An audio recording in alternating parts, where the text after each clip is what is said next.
Án tử hình đối với Quân Idol.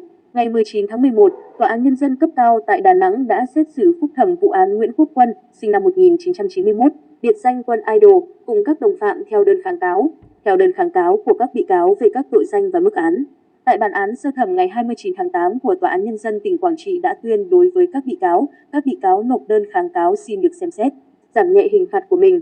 Riêng bị cáo Nguyễn Quốc Quân chỉ kháng cáo liên quan đến tội danh vận chuyển trái phép chất ma túy. Sau khi xem xét toàn bộ hồ sơ vụ án và các quan điểm trình bày tại tòa, hội đồng xét xử quyết định giữ nguyên mức án sơ thẩm đối với Nguyễn Quốc Quân. Theo đó, bị cáo phải nhận mức án tử hình cho tội vận chuyển trái phép chất ma túy, các mức án còn lại được giữ nguyên theo bảng án sơ thẩm do không có kháng cáo gồm 8 năm tù về tội cưỡng đoạt tài sản, 4 năm tù về tội bắt giữ người trái pháp luật, 1 năm tù về tội đe dọa giết người, phạt 700 triệu đồng về cho vay lãi nặng trong giao dịch dân sự. Tổng mức hình phạt là tử hình.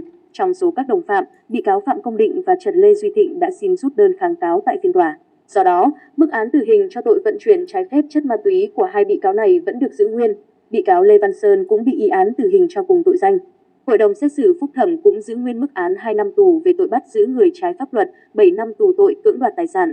Tổng mức hình phạt là 9 năm đối với bị cáo Hoàng Thái Công. Bị cáo Đinh Văn Thái cũng bị tòa tuyên giữ nguyên mức án 5 năm tù về tội cưỡng đoạt tài sản.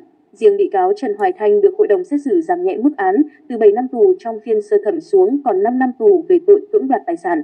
Các bị cáo Nguyễn Phi Cường và Trần Thị Lệ không kháng cáo, do đó mức án sơ thẩm được giữ nguyên.